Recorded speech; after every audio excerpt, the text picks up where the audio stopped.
Hey guys, Thomas Legend here, aka Mustached. I'm here to review the movie, The Pope's Exorcist.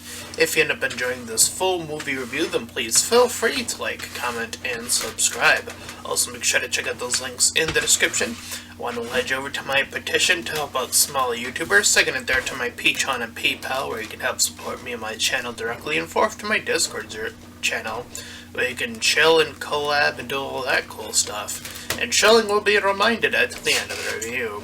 So with that out of the way, let's get into The Pope's Exorcist. So I've seen this trailer quite a few times, and obviously, in my long career as a small YouTuber, career in quotes obviously, I have done my fair share of doing movie reviews for exorcism movies, quite a few of them. My catalog is quite impressive, I suppose. But this one has a famous celebrity as the priest this time, or the Pope, I should rather say, or the priest, whichever it is, anyway. Played by Russell Crowe. So, I was as interested as any other exorcism movie. I'm not particularly keen on being like, oh, it has this actor, therefore it's going to be good. I kind of gave up on that a bit ago, honestly, but I was willing to give it a shot, and so here we are, looking at it as objectively as possible. So the movie begins with some text telling us about some early exorcism that took place in 1986, and indeed we see our priest here taking on he is known as Priest Gabriel. Obviously, his very name has a very angelic, God-related name, obviously. So, you know, a bit on the nose with the naming there, but okay. I'm willing to let that one be as it is. Anywho, so our Priest Gabriel is dealing with some exorcism, and we see that this particular demon that is in this person is claiming to be Legion, which is a very popular, long-standing demon thing, as well as a Behemoth, which is one that I'm not as familiar with in terms of, like, demonology, I guess. But, nonetheless, it claims to be able to take control over other things. So the priest brings in a pig, and it keeps taunting the demon to be like, you can't do it, you can't, there's no way you can possess other things, why don't you try this pig over here? So the demon legit falls for this, because I guess the beginning had to have some level of comedy, but the priest shoots the pig as soon as it jumps over. Then we cut away to a little family, and we have a son, and an older daughter named Amy, and a mom character. And the son's character's name I don't remember off the top of my head. Anyway, we see them moving, is the gist. So, the Pope talks about something a little bit more interesting, and unfortunately this talk doesn't last too long, but he talks about the freedom of choice. And coming from a religious person, that definitely is something rather fascinating to talk about, freedom. Consider, like, how, you know, God is, like, divine, and, like, everything you do is, like, ordained, or whatever, you know, all that kind of stuff.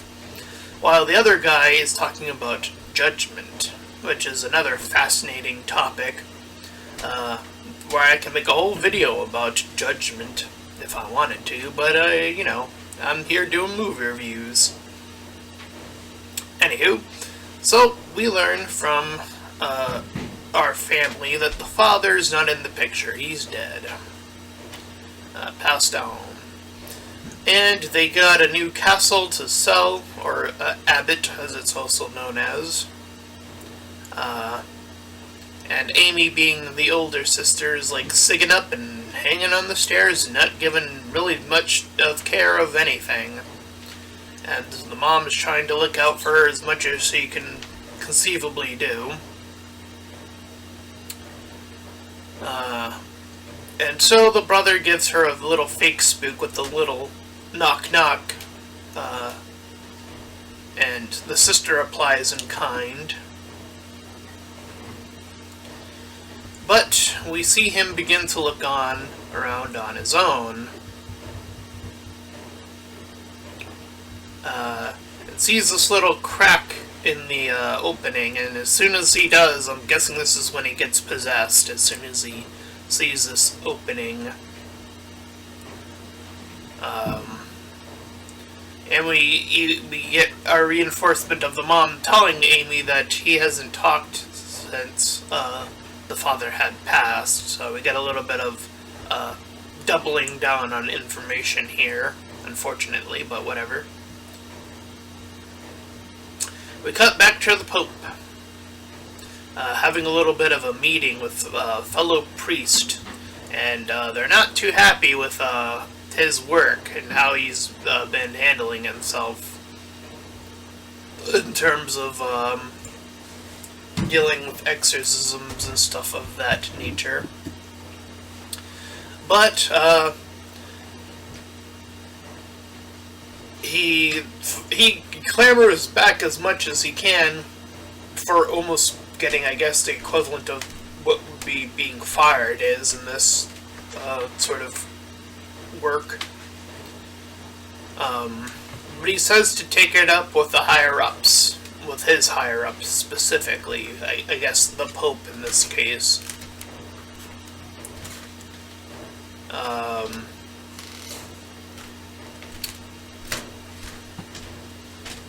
So, as the mom checks in with her son, he's like resting, and then as soon as she leaves, he shoots his eyes up open, and it's very clear at this point that the possession is already doing its work.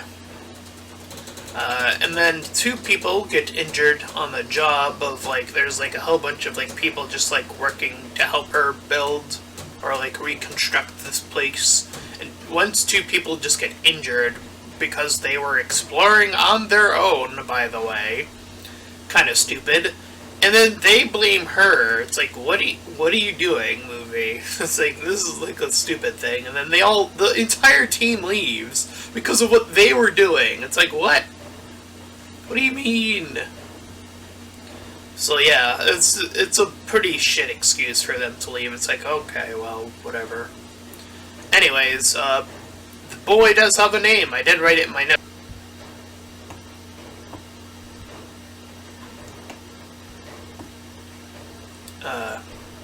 So, he's doing some talking, and that throws everyone off because of what we were told. And then he says that they're all going to die. And this freaks out the mom so much for her to go to the doctors and get a little brain scan.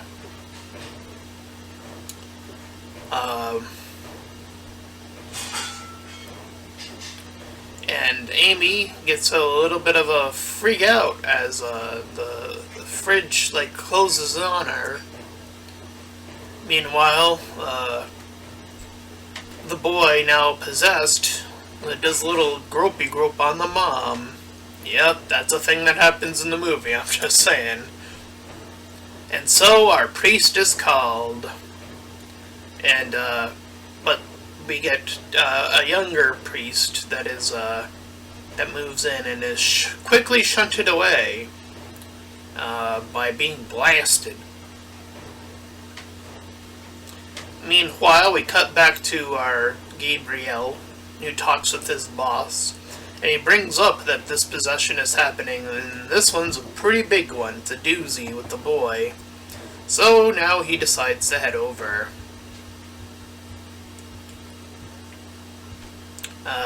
And he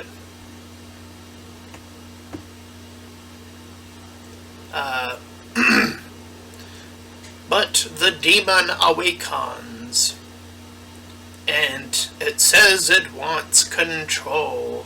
And when the priest asks for its name, because knowing the demon's name according to this movie's logic, if you know a demon's name, it weakens it inherently. But the demon, this particular demon, instead names things rather than a name, like blasphemy and nightmare, as it claims to be. And we learn a little bit about our priest Gabriel. He used to be a soldier, and he survived. He was a soul survivor, in fact. And due to being a soul survivor of a war casualty, this is what led him to God, and into following God, which I suppose is a rather fascinating, ordeal. Because, I figure you either get the two extremes there. There's really no in-between. You either have something like that and turn to God, or if you already believe in God, you probably might even turn away from God as well. That's the other flip of the coin. But yes, he turns towards God. Anyway, so the mom updates Gabriel about why he might be possessed with the whole father passing away. And indeed, he tells her that these sort of incidents allowed there to be some sort of gateway for demons to get in.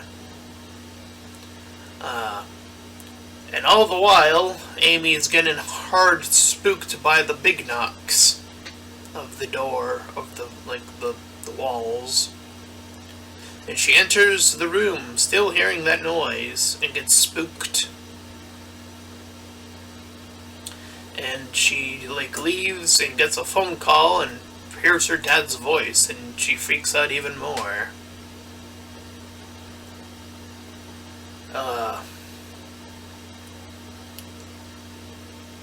But the priest explains to the younger priest that in the way of prayer, this allows the demon to get sick of it, and why they eventually usually give up their names is they get so sick of it, they're just enough of this, I'm just this demon, get me out of here, that's how he puts it anyway. But he says that this demon's pretty tough, so he's going to need his younger priest to get his sins removed, because this demon's going to use all the little tricks that it can. And then, as a added little bonus, he says that demons hate jokes, which I was like, yeah, okay, that's a weird one to say. Obviously, this priest has a little bit of levity to him. Anyway. After doing some prayers, the lights go off. And Gabriel sees his, someone he had previously failed, as we learn a little bit later on.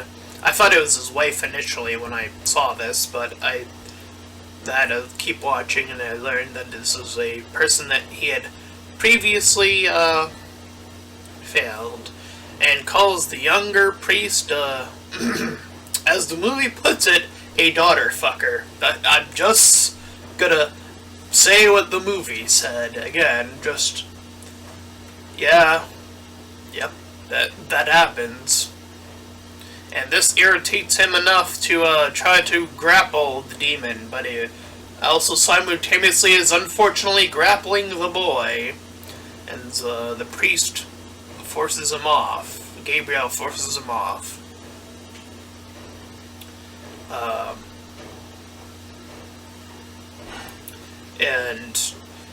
Gabriel says that this battle with this demon is going to be a little bit trickier, and that they need to learn that name quick, because they are on a timer for this boy, for the demon to completely take hold of him or kill him. And he even tells the younger priest that Latin just has more power for whatever reason. I guess it just does. I don't know. So anyways, the priest opens a sewer grate because he's looking for some clues as to, there's a little bit more going on, as he claims. Meanwhile, the mom is not doing so great, as being touched by a ghostly figure. And Amy's not doing so great as well, also getting knocked down some more. And the younger priest tries to do his best to comfort the boy after what he went through, but he gets his ear bitten off or a piece of his ear gets bitten off as consequence. And Amy gets tossed around, and the mom wakes up and freaks out as she gets sunk into the bed. Things are just going bad. Meanwhile,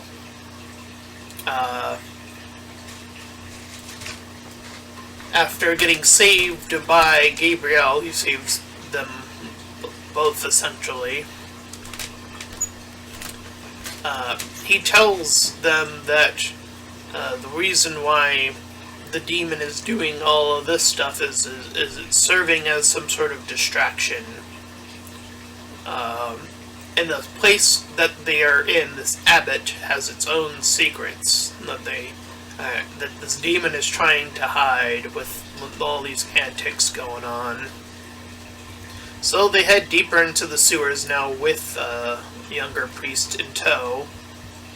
They find a cage from an earlier exorcism some odd years ago, where the priest was in a cage to protect himself from a failed exorcism.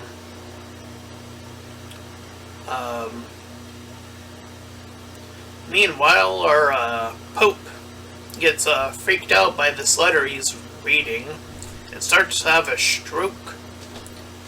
And even blood vomits out from him, so things aren't looking so hot for our guy over there either. Meanwhile, the mom continues to look out for Amy.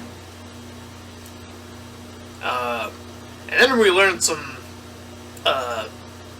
lore, I guess, in altered history, where the devil was the one that took over for the Inquisition. I don't know.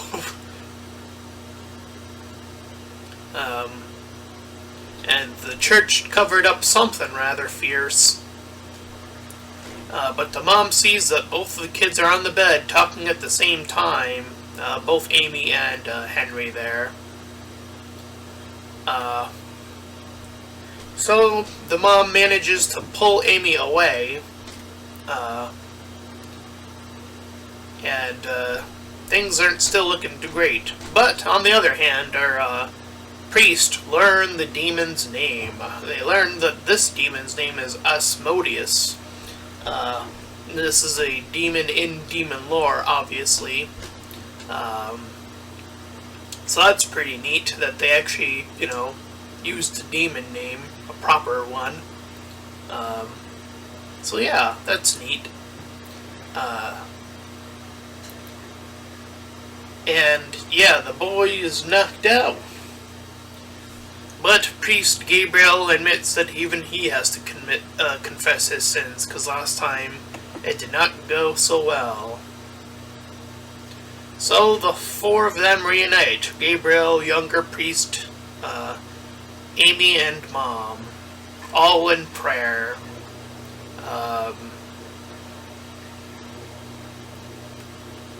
So they pray. And their prayers are just muted by the amount of noise that is in the background, like you might be hearing in this very review, possibly. It's pretty bad. Probably as bad as this audio for review. I don't know. Easy joke. Anyway.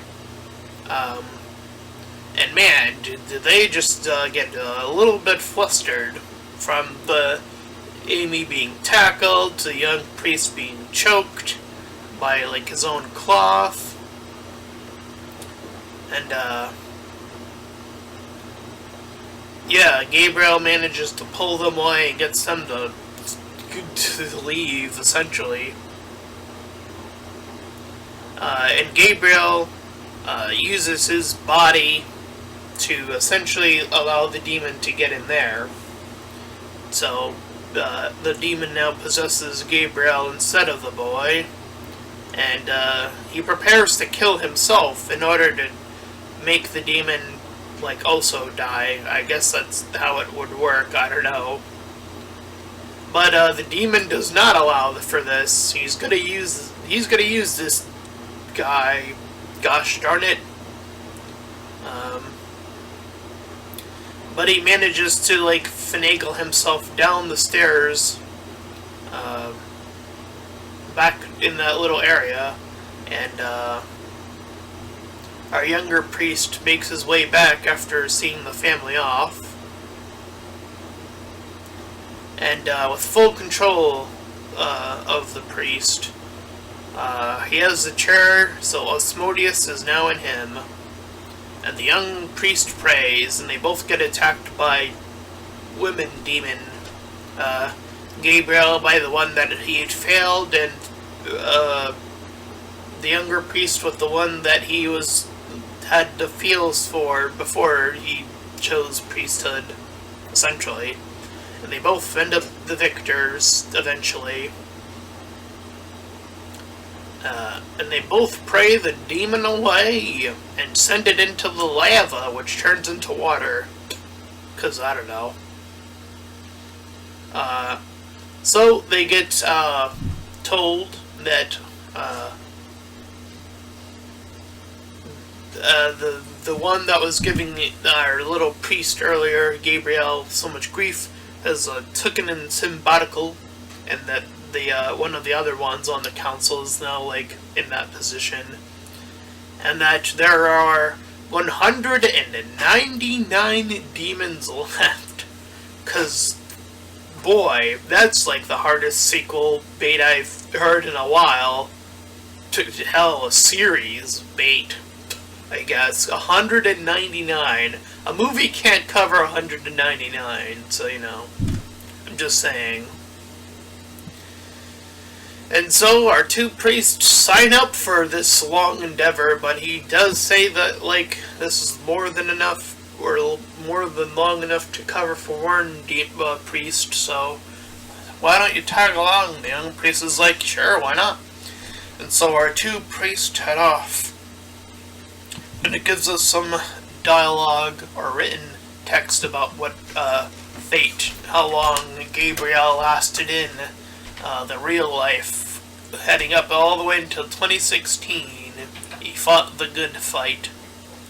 And that was the Pope's Exorcist.